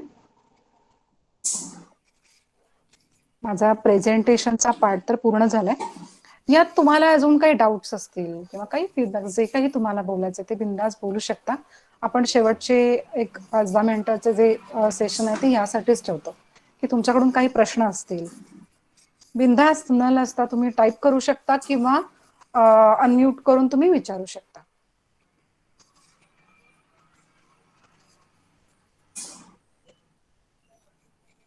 कोणाला काही प्रश्न नाहीये? मॅम तुम्ही खूप छान मार्गदर्शन केलं आहे. क्वेश्चन्स काहीच नाही आणि खरंच आपल्या आयुष्यामध्ये भरपूर प्रॉब्लेम्स येतात आणि खरंच योग्य व्यक्तीची मदत घेणे गरजेचं आहे. आपण चर्चा करणे गरजेचं आहे. कारण भरपूरदा असं होतं की आपण एखाद्याला मदत मागितली की पुढे जरी मदत केली पण त्यांची कदाचित मदतीची इच्छा नसेलही, तर मागे जाऊन ते पण आपल्याशी चांगलं बोलणार नाही. तर आपल्याला ॲक्च्युली योग्य व्यक्तीकडून मदत घेणे गरजेचं आहे आणि आपण जे चर्चा करतो आहे तो व्यक्ती पण योग्य असायला हवं. नाही तर आपण जे एक्सपेक्ट करतो आहे ते तर कदाचित साध्य होणार नाही, पण त्याचे वाईट परिणाम पण असू शकतात. कारण ते म्हणतात ना की थोडीशी गोष्ट मोठी होते, ते तसं पण होऊ शकतं. म्हणून सगळ्यात पहिले तर आपला जो परिवार असतो, आई वडील भाऊ बहीण, त्यांच्याशी चर्चा करणे मला तरी वाटतं. आपल्याला किती पण वाटत असेल की कसं करू, किती म्हणजे भीती वाटत असेल तरी पण आपण घरी एकदा चर्चा केलेली बरी. आणि जर आपल्याला कोणाशी म्हणजे इतकं मनमोकळं नाही बोलता येत असेल तर म्युझिक हा खूप चांगला एक विषय आहे की आपण म्युझिक ऐकायचं, आपलं मन वळवून घ्यायचं, निसर्गाच्या सानिध्यात राहायचं. आपण घराच्या बाहेर जरी निघालो आणि बाहेर जर आपल्याला प्राणी दिसतात, प्राण्यांचे छोटे छोटे पिल्लू दिसतात, तर त्यातही आपण आपलं मन गुंतवू शकतो. कारण त्यांचे जे म्हणजे वागणूक असते खरंच ती पण प्रिय असते. जर आपण किंवा दुसरे जे व्यक्ती असतात आपल्यासमोर जे खरंच आपल्यापेक्षा पण जास्त दुःखात असतात, तर आपण त्या गोष्टीकडे पाहून आपलं दुःख विसरू शकतो की खरंच लोकांच्या पुढे इतकी समस्या आहे, आपण एकाच गोष्टीला आपल्या गोष्टीला घेऊन का बसायचं. अशा पुष्कळ प्रसंग आपल्यासमोर येतात. तर आपल्यावर डिपेंड आहे की आपण काय विचार करायचा. तर मला तुमचं मार्गदर्शन खूप छान वाटलं ma'am. Thank you ma'am. Thank you Kalyani. Feedback आणि तुझी मतं या दोन्ही गोष्टीबद्दल ओके, खरंच खूप सुंदर वाटलं कल्याणी एकूणच तुमचं ऐकून की खरं गरजेचं आहे. आपण ज्याला म्हणतो कंपॅशन, हे खूप गरजेचं. आणि फॉरगिव्हनेस म्हणजे हा आजचा विषय नाहीये, पण थोडं विषयांतर झालं तर मी नक्की सांगेन की आपण खूप मनात धरून राहतो बघा की नाही हे असं केलं ना वाईटच आहे, ही व्यक्ती अजिबात चांगली नाही, लेबल करतो आणि आपण गोष्टी मनात साठवत राहतो. आपण दुसऱ्यासाठी नाही, समोरच्या व्यक्तीसाठी नाही, तर आपल्या स्वतःसाठी आपण माफ करायची कला शिकायला पाहिजे. काय होणार आहे माफ नाही करणं म्हणजे कसं असतं माहितीये मित्रमैत्रिणींना, समजा मला काटा टोचलाय आणि तुम्ही काढतच नाहीये. तो रुतत आत आत आत आत जातो, त्याचा करट होतं मोठं तयार. त्याचं जखम होते, कधी कधी आपल्याला तो पार्ट कट करावा लागतो. बरोबर. सध्याच्या काळात जे सायकोसोमॅटिक डिसऑर्डर्स वाढलेले आहेत, सायकोसोमॅटिक ज्याला आपण मनोकायिक आजार म्हणतो, ते का वाढले? कॅन्सर, बीपी, शुगर, काय आहे? खूप साचवतो. अरे मोकळं व्हा, माफ करून टाका, मोकळं व्हा. आणि दुसऱ्याबद्दल खूप छान गोष्टी, कृतज्ञता, हा एक खूप मोठा भाग आहे. या सगळ्या बाबतीत बुद्ध तत्वज्ञान खूप अप्रतिम आहे. म्हणजे विपश्यना असेल किंवा या गोष्टी अतिशय सुंदर, अतिशय सुंदर. एकतर वर्तमान क्षणात जगणं काय आहे, आपण खूप भविष्याचा विचार करतो, खूप पास्टचा विचार करतो. अरे नाही, वर्तमानात काय चाललंय, मी काय करणं गरजेचं आहे, मी कसं आहे, स्वतःकडे बघणं. आत्ता दीपो भव म्हणतो आपण, स्वतःसाठी आपल्याला हेही काम करायचंय.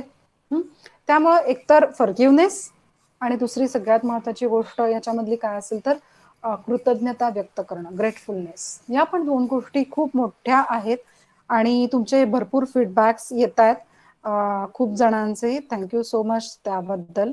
कल्याणी असेल, Santosh, yes, Archana, Swati, yes Yogesh, yes Nilima, yes या जन्मावर या जगण्यावर, yes Vaishnavi, yes Anuradha. Okay, तर आणि कुणाचा प्रश्न, मत काही आहे याबद्दल? Nisha, thank you. Yes, hello ma'am. Madhavi, yes. हा बोला. मला एक बोलायचं होतं की तुम्ही या जगामध्ये आपण जन्माला आल्यापासून कुणाच्या ना कुणाच्या वरती अवलंबून असतो किंवा जगत असतो. पण प्रत्यक्ष तुम्ही आज सांगितलं की आपण स्वतःवरती प्रेम केलं पाहिजे. ही कल्पना खरंच म्हणजे विसरूनच गेलाय माणूस, की आज एक बाप जगत असतो तो आपल्या मुलांसाठी किंवा बायकोसाठी किंवा आई वडिलांसाठी. एक मुलगा जगत असतो त्याच्या आई वडिलांसाठी. एक नवरा जगत असतो त्याच्या बायको आणि मुलांसाठी. पण प्रत्यक्ष आणि एक लेडीज म्हणजे एक आई जगत असते नवरा मुलांसाठी. ती अगदी जेवण बनवताना सुद्धा विचार करत असते की चला आज ना माझा मोठा मुलगा खूप दिवसातून घरी आहे तर मी त्याच्यासाठी जेवण बनवते. पण मी आतापर्यंत बघितलंच नाही की प्रत्येक जण हा कुणाच्या ना कुणाच्यासाठी जगतोय, पण स्वतःसाठी जगणं माणूस विसरून गेलाय. अगदी अगदी हा, अगदी ते तुम्ही बरोबर एवढे बोललात. छान पद्धतीने सांगितलं ना की खरंच मी कुठं चुकतेय असं मला जाणवलं. आणि त्याचबरोबर की जेव्हा घरामध्ये असताना किंवा बाहेर असताना आपली जेव्हा चिडचिड होते तेव्हा अनहेल्दी किंवा चांगल्या गोष्टी किंवा चांगल्या नसणाऱ्या गोष्टी कशा आपण म्हणजे कुठली गोष्ट आपण घ्यायला हवी हे सुद्धा तुम्ही अगदी प्रत्यक्षपणे आम्हाला सांगितलं. त्यामुळे खरंच म्हणजे खूपच छान वाटलं आज. खूप गोष्टी आपल्याला माहित असून सुद्धा आपण त्याचा यूज करत नव्हतो. त्या गोष्टी आजपासून तरी आम्ही यूज करण्याचा प्रयत्न जरूर करू आम्ही आमच्या. Thank you so much madam. That's really great, amazing. आपलं नाव काय? मला फक्त मॅथ्स मास्टर एवढंच पुढचं लक्षात येत नाहीये. हा, माझ्या मिस्टरांचा नंबर आहे. मी प्रतिभा आहे. प्रतिभा. ओके ओके, थँक्यू प्रतिभा मॅम. खूप येस, प्रतिभा खूप छान सांगितलं. स्वाती एकच मिनिट. थँक्यू प्रतिभा मॅम. खूप छान गोष्ट तुम्ही व्यक्त केलीत की या सगळ्या अनुषंगानं कुठेतरी आपला विचार करणंही गरजेचं आहे. आपल्याला माहिती पाहिजे की आपण कुठे आहोत, आपलाही विचार करणं. आणि विशेषतः बायकांना तुम्ही जे म्हणलं ते अगदी योग्य आहे. बायका अरे मला माझा वेळ, बायकांना अधिकारच नाही असं आपल्याला वाटत असतं. असं नाहीये, सगळं करतो. पण क्षणभर एकटं बसण्याचा, क्षणभर खिडकीतून बाहेर बघत बसण्याचा, हातात मग घेऊन मस्त सीप घेत चहा पीत निवांत मांडी घालून बसण्याचा, लोळण्याचा मनसोक्त किंवा रविवारी कधीतरी न उठण्याचा हा अधिकार स्त्रीला पण आहे. बरोबर ना? हेही लक्षात घ्यायला पाहिजे. मी अजिबात स्त्री मतवादी वगैरे अशी काही नाहीये. मी काय सांगते, प्रत्येक व्यक्तीला आपण कुठेतरी आपल्याला विसरून जातो. विशेषतः स्त्रिया ओव्हरबर्डन होतात आणि स्वतःला सुपर वुमन समजण्याच्या प्रयत्नात बापरे खूप ओढाताण करून घेतात. एका बाजूला शिकतात, कारण बीएडच्या मुली, बीएड मी बघतीये म्हणजे मॅरिड असतात खूप जणी, संसार करत असतात, मुलाबाळांचं करतात, घरातलं बघायचं, स्वतःचे अभ्यास रात्री बसून बसून सगळ्या नोट्स पूर्ण करणं आहे, प्रॅक्टिकल्स पूर्ण करणं. ह्या सगळ्यात न लाजता मदत घ्यायला सुद्धा शिकायला पाहिजे. स्वतःचा विचार करणं म्हणजे चुकीचं नाही. स्वार्थी व्हा म्हणजे स्वार्थी असा शब्द आहे. स्वार्थ हा शब्द आपण निगेटिव्ह मिनिंग न वापरतो. स्व म्हणजे स्वतःसाठी, अर्थी म्हणजे साठी. स्वतःच्या साठी काहीतरी विचार करणं गैर नाही ना. एकटा येतो एकटा जातो माणूस, पण मी असं नाही म्हणत. आणि दुसरी महत्वाची गोष्ट, आपण समाजशील व्यक्ती आहोत, त्यामुळे इतर आपण विचारांची, भावनांची, आर्थिक गोष्टींची देवाणघेवाण करतच राहणार आहे आयुष्यात. फक्त ती कशी, कुठं आणि कुठल्या पद्धतीनं करतो हे खूप महत्वाचं आहे. ओके, खूप सुंदर सांगितलं तुम्ही. मला वाटतं स्वातीला काहीतरी बोलायचं होतं. स्वाती, तुम्ही बोलताय का? हो मॅम, खूप छान मार्गदर्शन केलं मॅम. पूर्ण माइंड फ्रेश झाला तुमच्या मार्गदर्शनामुळे, आणि नव Thank you. चैतन्य आणि आनंदी एक उत्साह निर्माण झाला तुमच्या मार्गदर्शनामुळे. Wow. Thank you ma'am. Thank you so much Swati. It means a lot for me. खूप छान वाटलं. Thank you. Thank you ma'am. I am Manisha. खूप Yes, युजफुल मनीषा. आणि म्हणजे ग्रेटच सेशन होतं. याच्यामध्ये छान पॉइंट सांगितला आदिजा मॅडम बोलल्या त्यांनी. खरंच कुठेतरी आपल्याला वेळ द्यायला पाहिजे, आणि आपल्याशी संवाद असेल ना, तर आपण आपल्याला चांगलं समजू शकू आणि पुढचे निर्णय पण व्यवस्थित घेऊ शकू. की आता तुम्ही जसं म्हणलात की डीएड खरं तर हा खूप छान व्यवसाय आहे. इथे आल्यानंतर पॉझिटिव्ह विचार करणं काय असतं, कसं वागायचं, कसं वावरायचं बाहेर, हे म्हणजे समाजाशी आणि आपल्या परिवाराशी कशी सांगड घालून समायोजन करून कसं वागायचं, हे खूप छान पद्धतीने इथे शिकायला मिळालं आम्हाला. अर्थातच खूप धावपळ पण होते, मुलं, घर आणि हे सांभाळून, पण त्यातून आम्ही मार्ग काढून पुढे प्रयत्न करतो. आणि त्याचप्रमाणे तुम्ही सांगितलंत की ते म्हणजे याच्यामध्ये पण पॉझिटिव्ह विचार आपल्याकडे आणि कृतज्ञता भाव असेल, तर अर्थातच आपल्याला सोपं जाईल हे सर्व. आणि छान अगदी. ओव्हरऑल माहिती खूप छान दिलीत तुम्ही. Thank you ma'am. Thank you so much Manisha. Thank you. खरंच खूप महत्वाची गोष्ट आहे. फक्त एक छोटीशी याच्यात गोष्ट सांगते. तुम्ही मित्रमैत्रिणींनो जर जर्नलिंग करायला लागला तर ते तुम्हाला खूप इझी जाईल. आपण लहानपणी डायरी लिहायचो. मी तुम्हाला डायरी लिहा म्हणत नाहीये. आपल्या भावना, आपले विचार दररोज काय होत आहेत किंवा कशा पद्धतीने ते वर्कआउट करणं गरजेचं आहे, स्वतःवर कुठे काम करणं गरजेचं आहे, याबद्दल थोडं नोट डाऊन करायची गोष्ट. आपण दररोजचं एक पान तयार करू. आज मी दुःखी किती वेळा झालो, आनंदी किती वेळा झालो असेल, किंवा समजा मी रडले, काय कारण होती, किंवा मी चिडचिड केली, काय चिडचिड केली, माझ्या मुलांवर चिडचिड झाली, ठीक आहे, का झाली, तर मला ताण खूप यायला लागला जो मला आवरता येत नाहीये. ठीक आहे, मग ताण दूर करण्यासाठी मी काय करेन, नाही मला हे बाकी करायचं असतं, स्वयंपाक आहे, भांडी धुणं सगळं, ओके, मी थोडं काम डिवाइड करेन. मी मुलांना काही जबाबदाऱ्या देईन छोट्या छोट्या, माझ्या मिस्टरना काही जबाबदारी देईन. ओके, जबाबदाऱ्या वाटायला शिकणं, आपले काही गोष्टी आपल्याला उत्तरं काढणं आहे. आणि त्याबद्दल हे कधी उत्तरं निघणार, परत तिथे चला जेव्हा आपण रिफ्लेक्ट होऊ, आत्मपरीक्षण करू, त्यावेळेला आपल्याला उत्तरं मिळणार. म्हणून त्यासाठी जर्नलिंगची गरज आहे. डायरी लिहिणं तुमचा एक अर्धा पाऊण तास जाऊ शकतो, मला मान्य आहे. किंवा फास्ट लिहित असाल एक अर्धा तासात होऊ शकतं. तुमचे लिखाण खूप फास्ट असतं, मला माहितीये. आपल्या लोकांना सवयच लागते दणादण लिहायची, लिहिल्याशिवाय काही नाही ना गत्यंतर. तर तुम्ही एक अर्धा तास संध्याकाळचा स्वतःसाठी काढू शकता, रात्री झोपायच्या आधी, की दिवस कसा गेला, वाव ही गोष्ट खूप छान आहे, मला फार आवडली. Okay, so I am thankful to हो. म्हणजे आता समजा तुम्ही आज शैलेश सरना थँकफुल राहाल की त्यांनी मला जवळजवळ 15-20 दिवस आधी फोन करून कन्फर्म करून ठेवलेलं, मॅम हे सेशन आपल्याला घ्यायचंय. बघा तुम्ही कदाचित थँकफुल असाल, ओके, ग्रेटफुल असाल. येस, व्हेरी गुड अश्विनी, लिहिणं खूप छान आहे. तर हे जे ग्रेटफुल असणं हे खूप सुदिंग असतं, म्हणजे ज्याच्यातून आपण खूप बाहेर पडतो छान पद्धतीनं. खूप मस्त. Thank you so much Manisha. आणि तुमचे जे काही मेसेजेस मी वाचते आहे एकूणच, मनीषा, प्रीती, मयुरी, युवराज, येस, रुशाली आहे, Nikita, Swati, Ashwini, Madhavi, very good. Yes, thank you so much Madhavi आणि मनीषा. Yes, very good. आणि कोणाला काही बोलायचं नसेल काय बघा, तर मग मी सूत्र सरांच्या हातात देते. आणि इथं सूची मॅडम म्हणजे जाणीव. असं सांगायला आवडेल की मला, की हा रूल जर आपण घरात केला, की ज्याचं त्याने, जिथल्या तिथे, जसाच तसे आणि जेव्हाचे तेव्हा, हे जर केलं तर ताणतणाव आपल्याला खूप कमी येईल. म्हणजे आपलं जे घरातील असो अगदी किंवा अगदी अगदी मनीषा, अगदी ज्या त्या वेळेला आपण सगळं साठवून ठेवतो. आपल्याला आपण मनाच्या अवस्था बघतो बघा, अनकॉन्शियस माइंड, सबकॉन्शियस, गोष्ट टाकून टाकून टाकून ठेवतो मनात आणि तो ढीग कचऱ्याचा तयार होतो, सगळे निगेटिव्ह विचार. आणि मग आपण म्हणतो मला कसतरी होतंय, मला ही व्यक्तीच अशी आहे तशीच आहे, लेबलिंग करायला शिकतो आपण. हे जे खूप चुकीचं आहे. आपण ज्या त्या वेळेला मला नाही पटलं, ठीक आहे, आपण आपल्या योग्य भाषेमध्ये असर्टिव्हली त्या व्यक्तीला सांगू शकायला पाहिजे की आय एम सो सॉरी, पण मगाशी तू ज्या पद्धतीनं माझ्याशी बोललास ते मला खरंच नाही आवडलं. म्हणजे आपण थोडं अशा पद्धतीनं बोललो तर छान होईल. किती नम्रपणा आहे या पद्धतीनं सांगण्यात. आपण कसं सांगतो, हा तू कोण सांगणार, तू असं सांगतोस मला नाही आवडत, कोण तू. ह्यातून माणसं तुटतात.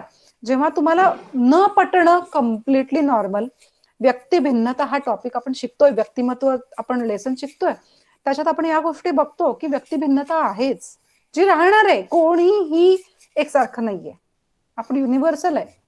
ओके, युनिक आहोत आपण.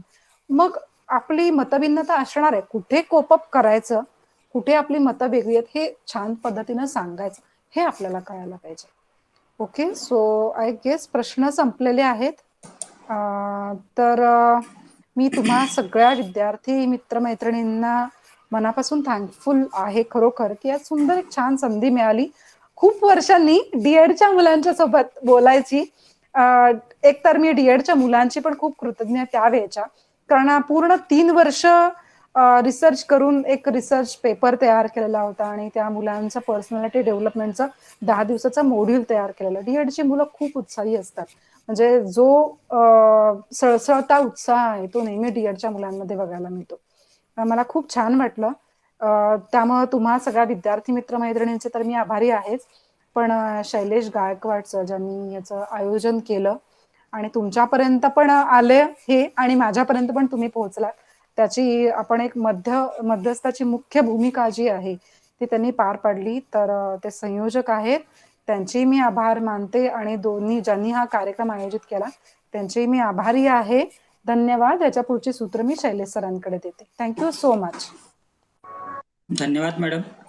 दिल, दोस्ती और दुनियादारी के बारे में पिछले 1 साल 18 मिनट तक आपने जो संवाद हमारे बच्चों के साथ किया, हमारा उद्देश्य यही है कि इस वेबिनार के माध्यम से हम जो भी सब्जेक्ट लाते हैं उन सब्जेक्ट के बारे में हमारे वेबिनार में जुड़े हुए सभी छात्राध्यापक उनको इसके बारे में परिपूर्ण कल्पना होनी चाहिए।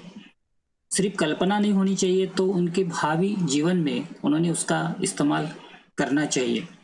मागच्या 10 महिन्यांपासून आम्ही जी वेबिनार मालिका चालवतो त्यामध्ये अभ्यासक्रमावर आधारित आमची ही वेबिनार मालिका आहे आणि या वेबिनार मालिकेमध्ये आम्ही वेगवेगळे विषय घेतलेत, पण मध्ये मध्ये आम्ही अशा प्रकारचे वेगळे विषय घेतो।